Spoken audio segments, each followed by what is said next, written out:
দিনাজপুরের সীমান্ত থেকে দুজনকে ধরে নিয়ে গেছে বিএসএফ। পাল্টা জবাবে দুই ভারতীয়কে আটকে রেখেছে গ্রামবাসী।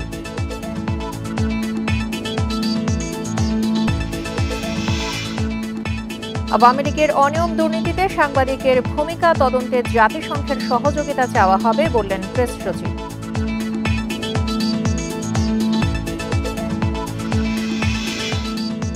মুন্সিগঞ্জে ডাকাতির খবরে ঘটনাস্থলে গিয়ে মরদেহ পেল পুলিশ। পূর্বশত্রুতার জেরে হত্যার দাবি স্বজনদের।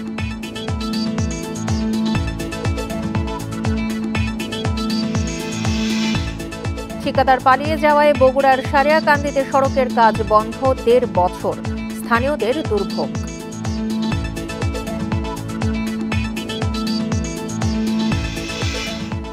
কুয়াকাটা সৈকতে বিলীন স্থাপনার ভাঙাচোরা অংশে আহত হচ্ছেন পর্যটকরা। পুরনো জিও ব্যাগেও বাড়ছে ভোগান্তি। বান্ডেল থাকলে প্রতি সেনমানিতে টাকা বাঁচবে। বিকাশ সেনমানি বান্ডেল কিনে জিতুন প্রতি লেনদেনে। স্বাগত সমগ্র বাংলাদেশে, সঙ্গে আছি সঞ্চারী মজিদুজ্জামান। শুনছিলেন শিরোনাম, চলে যাচ্ছে পুরো খবরে। দিনাজপুরের বিরলে সীমান্ত থেকে দুই বাংলাদেশিকে ধরে নিয়ে গেছে ভারতীয় সীমান্তরক্ষী বাহিনী বিএসএফ। বেলা ১২টার দিকে উপজেলার ধর্মজৈন সীমান্ত থেকে এনামুল হক ও মাসুদ রানাকে ধরে নিয়ে যায়। ধর্মপুর ইউনিয়ন পরিষদের চেয়ারম্যান নূর ইসলাম এই তথ্য জানিয়েছেন। তিনি জানান, সীমান্তে কারলিয়াপাড়ায় জমিতে ধান কাটছিলেন মাসুদ ও এনামুল। এ সময় তাদের দুইজনকে ধরে নিয়ে যায় বিএসএফ। তাৎক্ষণিক দুই ভারতীয় নাগরিককেও আটক করে স্থানীয়রা। তবে এই বিষয়ে বিজেপির কোনো বক্তব্য পাওয়া যায়নি। এদিকে এই নিয়ে সীমান্তে চরম উত্তেজনা বিরাজ করছে।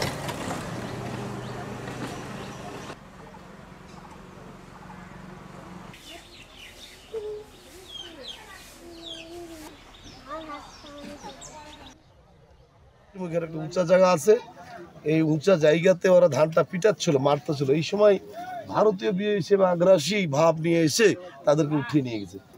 ওই দিকের দুইজন আমাদের বাংলাদেশিরা জনসাধারণ তাদেরকে আটক করে রাখছে। ঝিনাইদহের মহেশপুরে জমিতে সেচ দিতে গিয়ে বিএসএফ এর গুলিতে এক তরুণ আহত হয়েছেন। বৃহস্পতিবার বিকেলে এই ঘটনা ঘটে। আহত তরুণের নাম মোহাম্মদ রিয়াজ। স্বজনেরা জানান, মহেশপুরের উপজেলার পিপুলবাড়িয়া গ্রামে নিজেদের ধান খেতে সেচ দিতে যান তিনি। এ সময় বিএসএফ হঠাৎ গুলি ছোড়ে। একটি গুলি রিয়াজের পেটে লাগে। গুলির শব্দ শুনে এলাকাবাসী গিয়ে তাকে উদ্ধার করে। পরে নেওয়া হয় স্থানীয় একটি হাসপাতালে।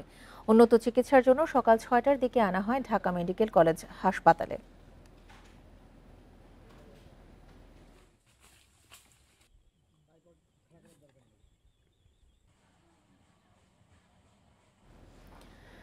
আওয়ামী লীগের ১৫ বছরে দেশে অনাচার দুর্নীতির ঘটনায় সাংবাদিকদের ভূমিকা তদন্তে জাতিসংঘের সহযোগিতা চাওয়া হবে বলে জানিয়েছেন প্রধান উপদেষ্টার প্রেস সচিব শফিকুল আলম।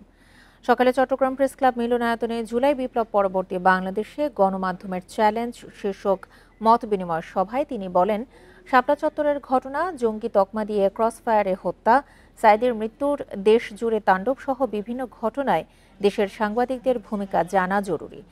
এর মাধ্যমে সারা পৃথিবীর মানুষ জানবে ১৫ বছরের শাসনামলে গণমাধ্যমের ভূমিকা কি ছিল।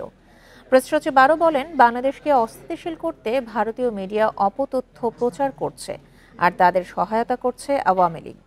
এসব অপপ্রচার রুখে দিতে তিনি সাংবাদিকদের প্রতি আহ্বান জানান। ইউএনকে বলবো যে গত ১৫ বছরের বড় বড় যে ঘটনার সময় আমাদের জার্নালিস্টরা কিভাবে জার্নালিস্টরা এই ঘটনাগুলো কিভাবে কভার করেছে, সেটা আমরা ইন্ডিপেন্ডেন্ট একটা অ্যাসেসমেন্ট করতে চাবো। ইন্ডিপেন্ডেন্টলি যাতে তারা বলে যে কোথায় কোথায় জার্নালিস্টরা কি করেছে। আওয়ামী লীগের বিচার ও রাজনৈতিক কার্যক্রম নিষিদ্ধের দাবিতে বিক্ষোভ সমাবেশ করছে জাতীয় নাগরিক পার্টি। এ নিয়ে আরও জানাতে বায়তুল মোকাররম এলাকা থেকে যোগ দিচ্ছেন আমাদের সহকর্মী আরাফাতুর রহমান। আরাফাত, সমাবেশ তো নামাজের পরপর শুরু হয়েছে, এই মুহূর্তে কি অবস্থা দেখতে পাচ্ছেন? এখন কি কার্যক্রম চলছে?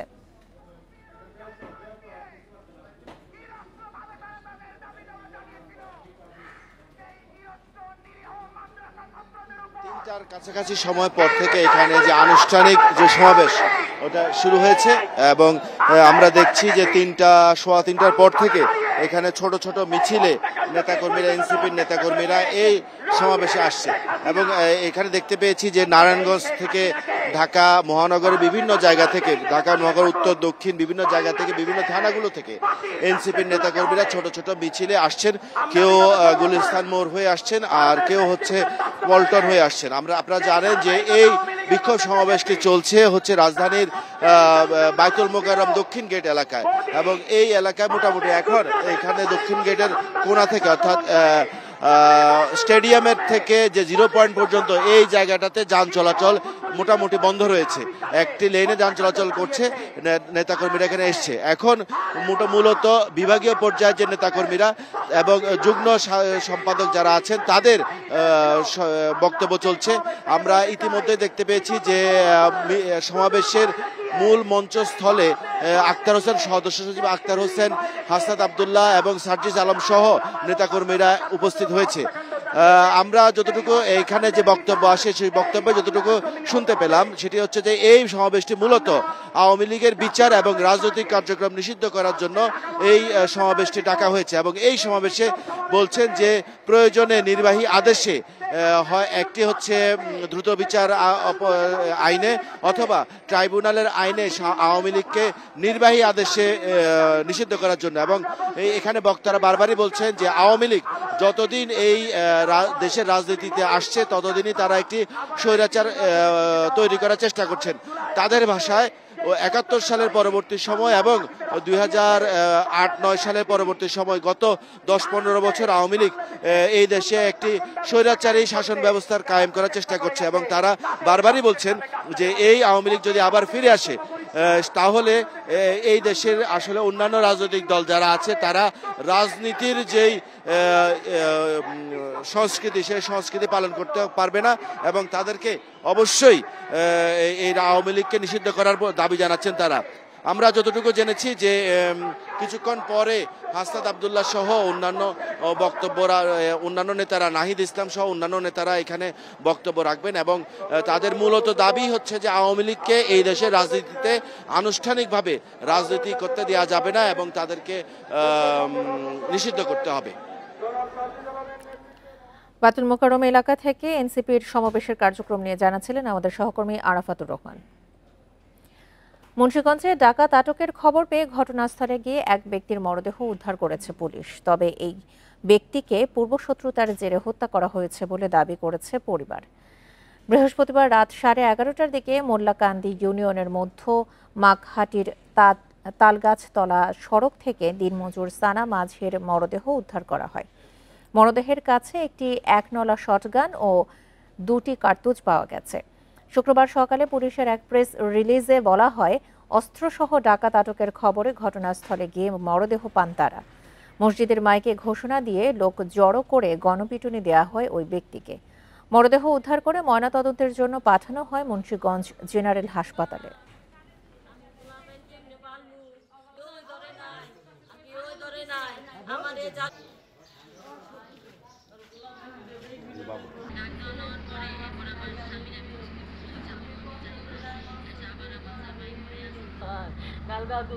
আমার স্বামীরে পরিকল্পিতভাবে বাবু মাঝি মারছে, হাতে পায়ে রোগ সব ছাড়াই দিছে।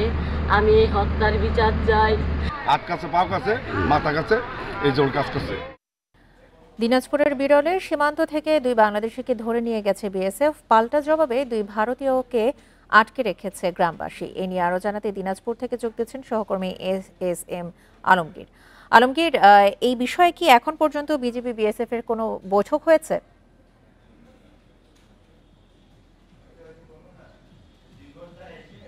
এখনো পর্যন্ত বিজেপি এবং বিএসএফ এর মধ্যে কোনো পতাকা বৈঠক অনুষ্ঠিত হয়নি। তবে পতাকা বৈঠক অনুষ্ঠিত হবে বলে আমরা এলাকাবাসী সূত্রে এবং স্থানীয় জনপ্রতিনিধি সূত্রে জানতে পারতেছি। আমরা বিজেপির সঙ্গে কথা বলার চেষ্টা করেছি, কিন্তু এখনো পর্যন্ত বিজেপির পক্ষ থেকে আমাদেরকে কিছু জানানো হয়নি।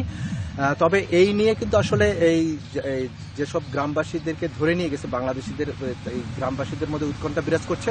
তবে আমরা জনপ্রতিনিধিদের মাধ্যমে জানতে পেরেছি যে আসলে বিজেপি এই বিষয়টা নিয়ে আন্তরিক রয়েছে এবং বাংলাদেশিদেরকে ধরে নিয়ে গেছে সে বাংলাদেশিদেরকে এখানে ফেরত নিয়ে আসার জন্য চেষ্টা করছে। তারা অত্যন্তভাবে তারা বাংলাদেশি, কারণ এই বিজিবি এখানে বলা হচ্ছে যে যেই সব বাংলাদেশি ধরে নিয়ে গেছে সেই বাংলাদেশিকে তারা ধান কাটতে গিয়েছিল এবং অন্যায়ভাবে বিএসএফ 3 জন বিএসএফ এসে 2 জন বাংলাদেশিকে ধরে নিয়ে গেছে। ফলে বিজিবি এটি অত্যন্ত সুন্দরভাবে এবং কূটনৈতিকভাবে এটি তারা চেষ্টা করছে আন্তরিকভাবে তাদেরকে। বিষয় জানাবেন, এই মুহূর্তে বিরল সীমান্তের পরিস্থিতি কেমন?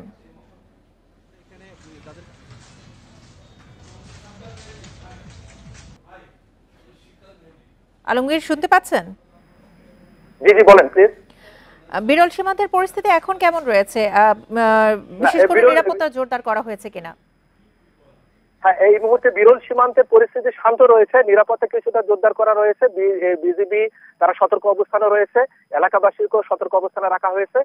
তবে কোনো ধরনের কোনো অপ্রীতিকর কোনো ঘটনা ঘটবে না বলে আমাদেরকে বিজিবি সূত্রে নিশ্চিত করা হয়েছে। দিনাজপুর থেকে সবশেষ তথ্য নিয়ে জানাচ্ছিলেন আমাদের সহকর্মী ASM আলমগীর। আওয়ামী লীগের বিচার ও রাজনৈতিক কার্যক্রম নিষিদ্ধের দাবিতে নোয়াখালীতে বিক্ষোভ মিছিল ও সমাবেশ হয়েছে। জাতীয় নাগরিক পার্টির উদ্যোগে জেলা শহর মাইজদির জামে মসজিদ মোড় থেকে মিছিলটি বের করা হয়। দুপুর 2টার দিকে মিছিলটি মসজিদ মোড় থেকে পৌরবাজার হয়ে প্রধান সড়কের গ্র্যান্ড হোটেলের সামনে সমাবেশে মিলিত হয়। এ সময় বক্তারা বলেন, ফ্যাসিবাদ আওয়ামী লীগ সরকার জুলাই আগস্টে নির্বিচারে সাধারণ মানুষকে গুলি করে হত্যা করেছে। তারা ছাত্র জনতার রক্তের দাগ শুকানোর আগে পুনরায় দেশকে অস্থিতিশীল করার পায়তারা করছে। এমন অবস্থায় আওয়ামী লীগের গণহত্যার বিচার এবং আওয়ামী লীগের সকল রাজনৈতিক কার্যক্রম নিষিদ্ধের দাবি জানানো হয়।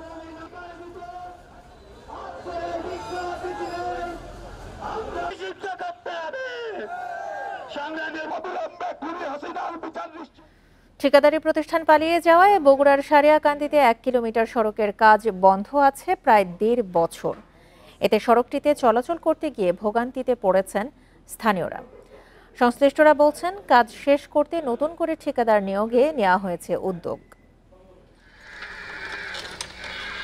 2022 সালের ডিসেম্বরে বগুড়ার সারিয়াকান্দিতে 7টি গ্রামের 8000 মানুষের চলাচলের জন্য প্রায় 1 কিলোমিটার সড়ক নির্মাণের কাজ শুরু হয়। ডিজাস্টার রিস্ক ম্যানেজমেন্ট এনহ্যান্সমেন্ট প্রকল্পের আওতায় এলাকার কয়েরপাড়া মসজিদ থেকে দেলুয়াবাড়ি প্রাথমিক বিদ্যালয় পর্যন্ত এ সড়ক নির্মাণের কাজ পায় ঠিকাদারি প্রতিষ্ঠান ডিটিসি SFCPL। ঠিকাদারি প্রতিষ্ঠান 6 মাসের মধ্যে প্রায় 80 লাখ টাকার বিল তুলে পালিয়ে যায়। ফলে কাজ বন্ধ হয়ে যাওয়ায় বেহাল সড়কটিতে যাতায়াত করতে গিয়ে ভোগান্তিতে পড়েছেন স্থানীয়রা। রাস্তা মানে যে খুঁড়ে ড্রেন করে থেকে আছে, এখন রাস্তা হাঁটা চলা খুবই অসুবিধা। আর রাস্তার মাঝখানে ভালো রাস্তা কাটে 2টা ব্রিজ করছে, যে ব্রিজের কোনো দরকার নাই। 1 বছর তারা পাইলে চলে গেছে, রাস্তাটা খুব কষ্ট করে থেকে গেছে, খুঁড়ে টুড়ে ন করে থেকে গেছে। এই রাস্তা মানুষের লোকজন যাওয়া আসি করা খুব কষ্ট হয়েছে। বাংলাদেশ সরকার ও জাইকা সড়কটি নির্মাণে 2,57 লাখ টাকা দেয় দুর্যোগ ব্যবস্থাপনা অধিদপ্তরকে। বাকি কাজ শেষ করতে উদ্যোগ নেয়ার কথা জানিয়েছেন ভারপ্রাপ্ত প্রকল্প বাস্তবায়ন কর্মকর্তা। পূর্বের ঠিকাদারের বিষয়ে একটি সমস্যা ছিল, ইতিমধ্যে জায়গাটি আমি ভিজিট করেছি। আমরা ইতিমধ্যে রিটেন্ডারে চলে গেছে আমার ডিপার্টমেন্ট। আমরা আশা করছি খুব দ্রুতই এই সমস্যার সমাধান হবে এবং কাজটি আমরা চালু করতে পারব। 2023 সালের মধ্যে সড়কটি নির্মাণের কাজ শেষ হবার কথা থাকলেও কাজ শেষ হয়েছে মাত্র 15%। Hasibur Rahman, Independent News, Sariakandi, Bogura. কুয়াকাটা সৈকতে পর্যটকদের গলার কাঁটা, সমুদ্রে বিলীন হওয়া পুরনো বিভিন্ন স্থাপনার ভগ্নাংশ এবং পুরনো জিও ব্যাগ। সমুদ্রে নামলেই আহত হচ্ছেন পর্যটকরা। যত দ্রুত সম্ভব এসব কংক্রিটের ভগ্নাংশ ও জিও ব্যাগ সরানোর দাবি পর্যটকদের। সমস্যা সমাধানে এরই মধ্যে কাজ শুরুর কথা জানিয়েছে প্রশাসন। বছর 2 আগেও কুয়াকাটা চৌরাস্তা থেকে 2 কিলোমিটার দক্ষিণে ছিল সৈকতের 0 পয়েন্ট। পর্যটন কেন্দ্র ঘোষণার পর সেখানে কিছু স্থাপনা নির্মাণ করে সরকার। জলবায়ু পরিবর্তনের কারণে সমুদ্র পাড়ে ভাঙন দেখা দিলে ক্ষতিগ্রস্ত হয় সেগুলো। পানির নিচে থাকা সেসব স্থাপনার ভগ্নাংশ এখনও সরানো হয়নি। সৈকতের বালু ক্ষয় হয়ে বেরিয়ে এসেছে এসব স্থাপনার বিভিন্ন অংশ। সৈকতের যেসব স্থানে পাউব জিও ব্যাগ ফেলেছিল সেগুলো শ্যাওলা জমে পিচ্ছিল হয়ে গেছে। অনেক ব্যাগের স্থানে দেখা দিয়েছে ছোট বড় গর্ত। ফলে সৈকতে আহত হচ্ছেন পর্যটকরা।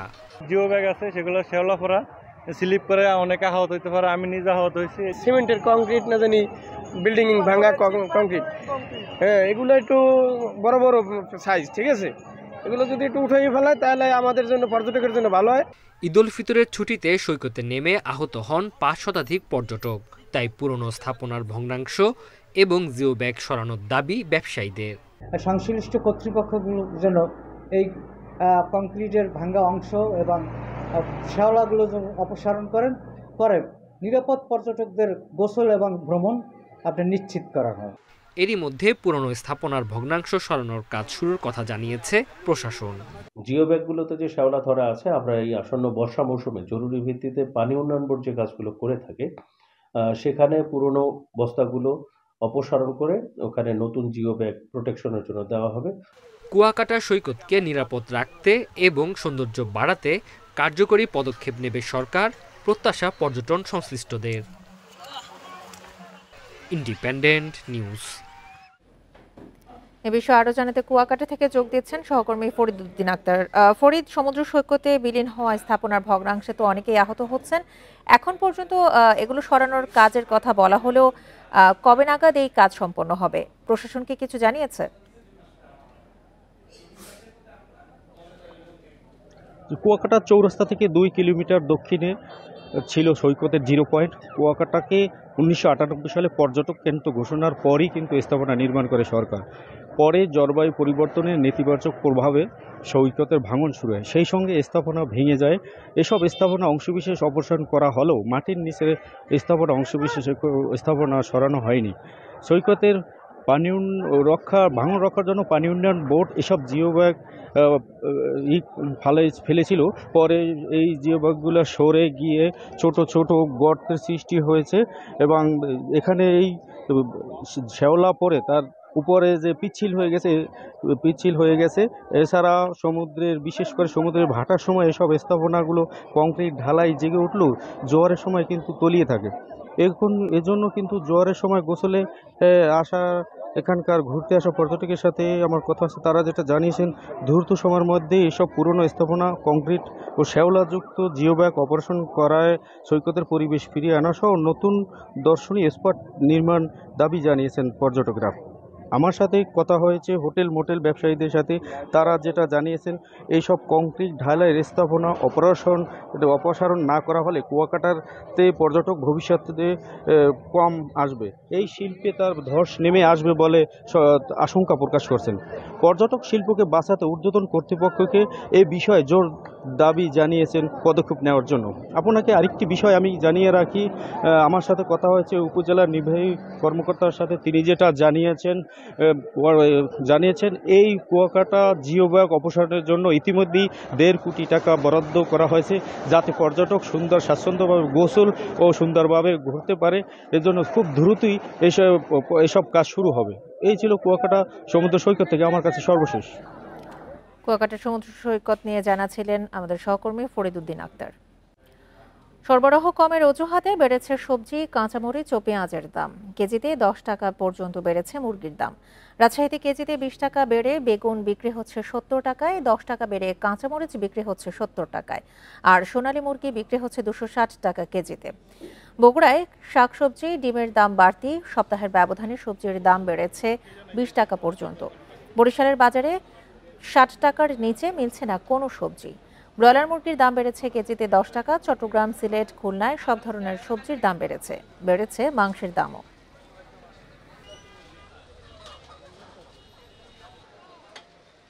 বৃষ্টি হইতেছে তো এই জন্য সবজির দাম ধরে একটু বাড়তেছে। আর এইদিকে এই বাজারে মোটামুটি সবজিগুলো ভালো পাওয়া যায়, তরতাজা, এই জন্য একটু তুলনামূলক দাম বেশি। আর সপ্তাহ ধরে একটু হালকা একটু বাড়ছে। মধ্যে দিয়ে আপনার ডজন 115 টাকাও ছিল, 115 টাকা, 10 টাকা, মানে 120 টাকার মধ্যে আছে। ঝিনাইদহে আধিপত্য বিস্তার নিয়ে সংঘর্ষের জেরে একজন নিহতের ঘটনায় এলাকায় দফায় দফায় ভাঙচুর ও লুটপাট চলছে। বুধবারের সংঘর্ষের ঘটনার পর থেকে অন্তত 20টি বাড়িতে হামলার ঘটনা ঘটেছে। স্থানীয়রা জানায়, বৃহস্পতিবার সকাল থেকে শুক্রবার দুপুর পর্যন্ত সদরের দিঘির পাড় গ্রামের উত্তর ও পূর্ব পাড়ায় হামলার ঘটনা ঘটেছে। তাদের দাবি, পুলিশের উপস্থিতিতে পরিস্থিতি কিছুটা শান্ত থাকলেও টহল সরে গেলেই হামলার ঘটনা ঘটছে। এর আগে গত বুধবার সদর উপজেলার দিঘির পাড় গ্রামে আধিপত্য বিস্তার নিয়ে দুপক্ষের সংঘর্ষে মোশাররফ হোসেন নামের একজন নিহত হন। এই ঘটনায় আজ সকালে পরিবারের পক্ষ থেকে মামলা দায়ের করা হয়েছে, তবে এখন পর্যন্ত কাউকে গ্রেপ্তার করা যায়নি।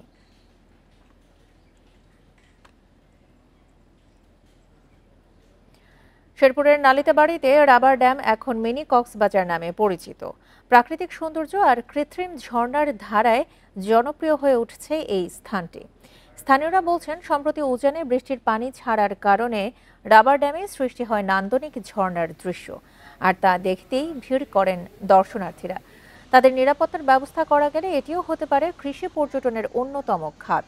2013 সালে কৃষকদের পানির চাহিদা মেটাতে নলকুড়া এলাকায় মহারশী নদীর ওপর 10 কোটি টাকা ব্যয়ে 100 মিটার দৈর্ঘ্যের রাবার ড্যাম ও সেতু নির্মাণ করা হয়। শুষ্ক মৌসুমে এই রাবার বাঁধের মাধ্যমে 8 কিলোমিটার নদীর উজানে পানি মজুত করা হয়।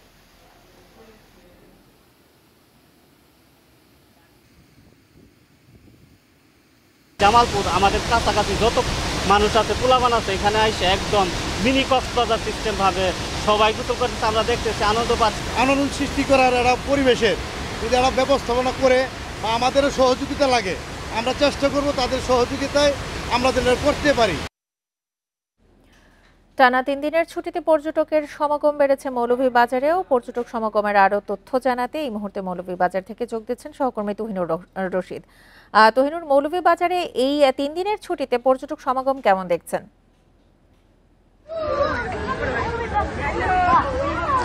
দেখুন, আসলে গতকালকে থেকেই মূলত মৌলভীবাজারের প্রত্যেকটি পর্যটন স্পটগুলিতে পর্যটকদের আমরা ভিড় দেখছি। অর্থাৎ প্রত্যেকটি পর্যটন কেন্দ্রগুলিতেই কিন্তু দর্শনার্থী বা পর্যটক যারা আছেন তারা ছুটে আসছেন। তো আসলে আমরা এই পর্যটক হঠাৎ করে আসার বিষয়টি আসলে জানতে চেয়েছিলাম।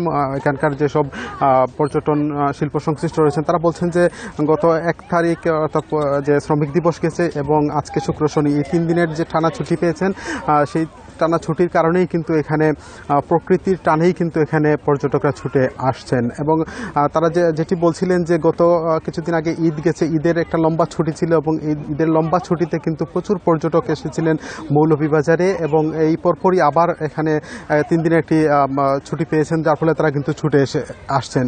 তো তারা বলছেন যে এই যে পর্যটন শিল্পে এখানে আসছেন, এতে করে পর্যটন শিল্প সংশ্লিষ্ট যারা ব্যবসায়ী রয়েছেন তারা কিন্তু একটু আশাল এবং তাদের ব্যবসা বাণিজ্য হবে এমনটি কিন্তু আশা করছেন। আর মৌলভীবাজারে যেটি হয় যে আসলে এখানে প্রকৃতি নির্ভর পর্যটন শিল্প, এখানে চা বাগান রয়েছে, ঝর্ণা রয়েছে, হাওর রয়েছে এবং নান্দনিক সৌন্দর্যের যেসব প্রাকৃতিক বন রয়েছে, এগুলির টানেই কিন্তু এখানে দর্শনার্থীরা দেশের বিভিন্ন প্রান্ত থেকে ছুটে আসেন, তারা এখানে ঘুরেন। তো আসলে মৌলভীবাজারের যে প্রায় 50টির মতো দর্শনীয় স্থান রয়েছে এখানে ছড়িয়ে ছিটিয়ে মূলত এখানে পর্যটকরা তারা ঘুরেন, তারা আনন্দ উপভোগ করেন। তো আগামীকাল পর্যন্তই কিন্তু এখানে পর্যটকদের একটা ভিড় থাকবে, এমনটাই কিন্তু আমরা যে জানতে পেরেছি পর্যটন শিল্প সংশ্লিষ্ট যারা আছেন তাদের মাধ্যমে। তো আসলে এই ছিল আসলে মৌলভীবাজারে আমার কাছ থেকে পর্যটন যে ব্যবসা কিংবা পর্যটন শিল্প যে বিষয়টি সেটি নিয়ে সর্বশেষ তথ্য। মৌলভীবাজার থেকে জানাচ্ছিলেন তুহিনুর রশিদ। শেরপুরের 4টি পাহাড়ি নদীতে বেড়ি বাঁধ না থাকায় প্রতি বছরে বন্যায় ডুবে যায় বাড়িঘর, ব্যবসা প্রতিষ্ঠান ও ফসলি জমি। এতে বছরে ক্ষতি হচ্ছে কয়েক কোটি টাকার। খননের অভাবে ভরাট হওয়ায় দখল হয়ে যাচ্ছে নদী তীরের এলাকা। এ অবস্থায় অবিলম্বে নদী খনন ও বেড়ি বাঁধ নির্মাণের দাবি স্থানীয়দের। গত বছরের অক্টোবরে পাহাড়ি ঢল ও বন্যায় শেরপুরে ফসল, ঘরবাড়ি ও মৎস্য খামারের ব্যাপক ক্ষতি হয়। শুধু কৃষিতেই ক্ষতি হয় 700 কোটি টাকার। প্রতি বছরই এমন অবস্থা হয়। ঢল ও বন্যার পানিতে থাকা বালিতে ভরাট হচ্ছে মহারশী, ভোগাই, চিল্লাখালী এবং সোমেশ্বরী নদী। দখল হয়ে যাচ্ছে নদী তীরের এলাকা। এছাড়া নদীগুলোতে বন্যা নিয়ন্ত্রণ বাঁধ না থাকায় প্রতি বছরই কয়েক কোটি টাকার ক্ষতি হচ্ছে। খালি জ্বালামালা খুঁটিকের এই বগল দিয়ে থুয়া জায়গা বান ঠিক মতো দেন। এই বাঁধটা একদম নিচু হয়ে গেছে, আর একটু বন্যা হলে আমাদের বাজারের ভেতর দিয়ে একদম পানি চলে আসে। সংস্কারের অভাবে একটুখানি ভেঙে গেলে পরবর্তীতে দেখা যায় যে এটার ওই কিছুক্ষণের মধ্যে যেমন এখন অনেক বড় ভাঙ্গা দেয়, তো যার জন্য এই ক্ষয়ক্ষতি ফেরানো যায় না। গত বছরের বন্যায় ক্ষতিগ্রস্ত বাঁধ সংস্কারের কাজ চলছে, তবে অর্থ স্বল্পতার কারণে পুরোপুরি কাজ করা সম্ভব হচ্ছে না বলে জানিয়েছে পানি উন্নয়ন বোর্ড। বাঁধ পুনর্বাসনের চিল্লাখালী নদীতে এরপরে হচ্ছে মহারশী নদীতেও আমাদের কাজ চলতেছে। তবে বরাদ্দ অপর্যাপ্ততার কারণে আমরা সব জায়গায় হয়তো কাজ করতে পারছি না, আমাদের চাহিদা প্রেরণ করা রয়েছে। দীর্ঘদিন ধরেই পাহাড়ি নদীতে শক্ত বাঁধ নির্মাণের দাবি জানাচ্ছে এলাকাবাসী। Independent news. যশোরে বোরো ধানের বাম্পার ফলন হয়েছে। 5 বছরের মধ্যে সবচেয়ে ভালো ফলন হয়েছে এবার। ফলন ভালো হওয়ায় খুশি কৃষক। লক্ষ্যমাত্রা থেকেও 52,000 মেট্রিক টন চাল বেশি উৎপাদন হওয়ার আশা করছে কৃষি বিভাগ। 2020-21 মৌসুমে যশোরে 1,57,500 হেক্টর জমিতে বোরো ধানের আবাদ হয়, আর উৎপাদন হয় 6,83,500 মেট্রিক টন চাল। পরের টানা 4 বছর উৎপাদন নিম্নমুখী থাকায় অনেকেই ধান চাষ করেননি। তবে চলতি মৌসুমে 450 হেক্টর জমিতে কম আবাদ করেও 7,36,436 মেট্রিক টন চাল উৎপাদনের আশা করা হচ্ছে। কৃষকরা বলছেন রোগবালাই কম হয় বিঘা প্রতি 3 থেকে 4 মণ পর্যন্ত বেশি উৎপাদন হয়েছে। বিঘে ভুই আপনার 20-30 মণ করে ধান হচ্ছে, বুঝতে পেরেছেন ভাই। এই গত কয়েক বছরের ভিতরে এইরকম ধান হয়নি। এই মৌসুমে অন্য অন্য বছরের থেকে এ বছরের ধান আমাদের খুব ভালো ধান হয়েছে। এবার যে ধান হয়েছে তাতে 28 মণ 30 মণ ধান ইনশাল্লাহ আমরা পাচ্ছি। আশা করি ভালোই দেখা যাচ্ছে। আমাদের বিঘা প্রতি 16,000 টাকা খরচ আছে। কৃষি বিভাগ জানায় আবহাওয়ার পাশাপাশি নতুন জাত ও প্রযুক্তি ব্যবহার করায় ধানের উৎপাদন ভালো হয়। এবারের আবহাওয়াটা ছিল একেবারেই আমাদের চাষাবাদের অনুকূলে, বোরো চাষের অনুকূলে, কারণ কোনো প্রাকৃতিক দুর্যোগ এবং কোনো ধরনের রোগ পোকামাকড় আমরা এবার আসতে দিন। আমাদের মাঠ পর্যায়ে সার্বক্ষণিক আমাদের মনিটরিং ব্যবস্থা ছিল এবং কৃষকদেরকে আমরা নির্বিঘ্নে বোরো চাষের জন্যে আমরা একদম ডোর টু ডোর আমরা কৃষকদের সেবা দিয়ে যাচ্ছি। ধান চালের সিন্ডিকেট নিয়ন্ত্রণ করতে পারলে এবার কৃষকের পাশাপাশি ভোক্তারাও উপকৃত হবেন বলছে সচেতন মহল। Independent news. ফরিদপুরে এবার বাম্পার ফলন হয়েছে পেঁয়াজের বীজের। এই বীজকে কালো সোনা বলে এই অঞ্চলের মানুষ। সেই বীজ উৎপাদনে ক্ষেত থেকে ঘরে তোলার কাজে ব্যস্ত সময় পার করছেন চাষিরা। চলতি মৌসুমে অন্তত 500 কোটি টাকা বাণিজ্যের আশা কৃষি বিভাগের। ফরিদপুরের বিস্তীর্ণ মাঠে পেঁয়াজের সাদা ফুল পেকে এখন ধূসর রূপ নিয়েছে। ফলনও হয়েছে বেশ। পেঁয়াজের বীজের দামও ভালো, তাই স্থানীয়ভাবে এর নাম দিয়েছে কালো সোনা। পেঁয়াজের বীজ উৎপাদনের শীর্ষস্থানে রয়েছে এ জেলা। নভেম্বর-ডিসেম্বরে আবাদ শুরু হয়ে পরিচর্যার পরে এখন ফসল ঘরে তোলার পালা। এই সময়টাই এই বীজ সংগ্রহের কাজে ব্যস্ত সময় পার করছে কৃষক এবং এই কাজের সঙ্গে সম্পৃক্ত দিনমজুররা। এবছর আবহাওয়া অনুকূলে থাকায় ফলন বেশ ভালো হয়েছে দাবি চাষিদের। লেবার কাস্টিং দিয়ে মোটামুটি যাতে আল্লাহ দিলি মনে করেন আমরা খুশি আছি যে মনে করেন আমাদের ফলন খুবই ভালো হয়েছে। এই দানার ভিতরে কালো কালো যে দানা আছে, এই দানাটা বিক্রি অনেক দাম, সেজন্য আমরা এই দানাটা লাগাই। বীজ উৎপাদন করে এলাকার চাষিদের এখন আর্থিক সচ্ছলতা ফিরেছে, হচ্ছেন স্বাবলম্বীও। দানা ক্ষেত করে সবাই লাভবান হয়, এই কারণে এই দানা ক্ষেতটা খুব আগ্রহ করে। আমাদের এই বীজ সারা দেশে আসা যাওয়া করে এবং বিভিন্ন দেশ থেকে আমাদের এলাকায় দানা নেওয়ার জন্য আসে। কৃষি বিভাগ বলছে গুণগত মান এবং জাত ভালো হওয়ায় এই বীজ জেলার চাহিদা মিটিয়ে আরও 35টি জেলার চাহিদা পূরণ করছে। আমাদের ফরিদপুর থেকে যারা পেঁয়াজ বীজ ক্রয় করে তারা কখনো প্রতারিত হন না। আমরা আশাবাদী যে আগামী দিনগুলো যদি একটু আবহাওয়া ভালো থাকে, কৃষকরা খুব ভালোভাবে তাদের পেঁয়াজের বীজ ঘরে তুলতে পারবে। জেলায় এবছর পেঁয়াজের বীজ আবাদ হয়েছে 1,854 হেক্টর জমিতে, যার বাজার মূল্য প্রায় 500 কোটি টাকা। আর বীজের উৎপাদন লক্ষ্যমাত্রা নির্ধারণ করা হয়েছে 964 মেট্রিক টন, যা গত মৌসুমে ছিল 946 মেট্রিক টন। Independent news. নোয়াখালীর সদরে মাদক উদ্ধারে অভিযানে গিয়ে কার্তুজ, গুলি এবং মাদক উদ্ধার করেছে মাদকদ্রব্য নিয়ন্ত্রণ অধিদপ্তর। এ সময় এক মাদক ব্যবসায়ীকে গ্রেপ্তার করা হয়। সকালে সদর উপজেলার দাদপুর ইউনিয়নের পূর্ব কাশীপুর গ্রামের বধূ হাজির বাড়িতে অভিযানে যায় মাদকদ্রব্য নিয়ন্ত্রণ অধিদপ্তর। এ সময় চিহ্নিত মাদক কারবারি শাকিল হোসেনকে আধা কেজি গাঁজা সহ গ্রেপ্তার করা হয়। পরে তল্লাশি চালিয়ে তার কাছ থেকে 10 রাউন্ড কার্তুজ এবং গুলিও জব্দ করা হয়। তার বিরুদ্ধে সুধারা মডেল থানায় মাদক ও অস্ত্র আইনে মামলা দায়ের করা হয়। দুপুরে আসামি শাকিলকে জেলার চিফ জুডিশিয়াল ম্যাজিস্ট্রেট আদালতে হাজির করা হলে বিচারক তাকে কারাগারে পাঠানোর আদেশ দেন।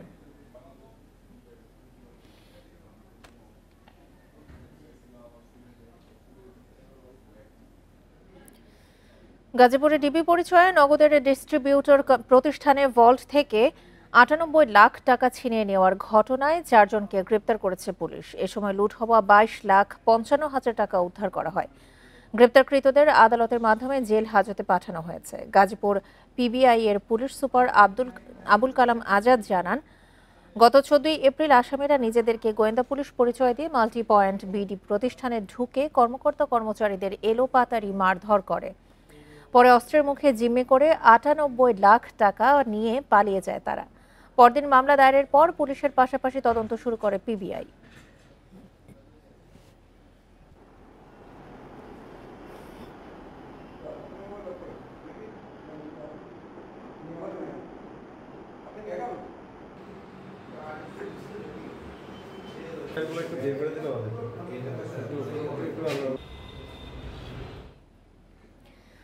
পিরোজপুরে অবৈধভাবে দখল ও ভরাট হওয়া ঐতিহাসিক ভাড়ানি খাল খননের উদ্যোগ নেওয়া হয়েছে।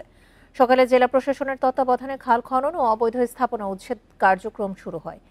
প্রশাসন জানায়, খালকে ঘিরে গড়ে ওঠা অবৈধ স্থাপনা সরাতে কয়েকবার জানানো হয় দখলদারদের। এরপরও অনেকেই এসব স্থাপনা সরায়নি। এজন্য বাধ্য হয়ে অবৈধ স্থাপনা উচ্ছেদ করা হচ্ছে। শুক্রবারের অভিযানে বেশ কয়েকটি কাঁচা পাকা স্থাপনা ভেঙে ফেলা হয়। পাশাপাশি খালটি খনন কাজও শুরু হয়েছে। দ্রুতই ২ কিলোমিটার খালটিতে পানি প্রবাহ ফিরে আসবে বলে জানান জেলা প্রশাসক।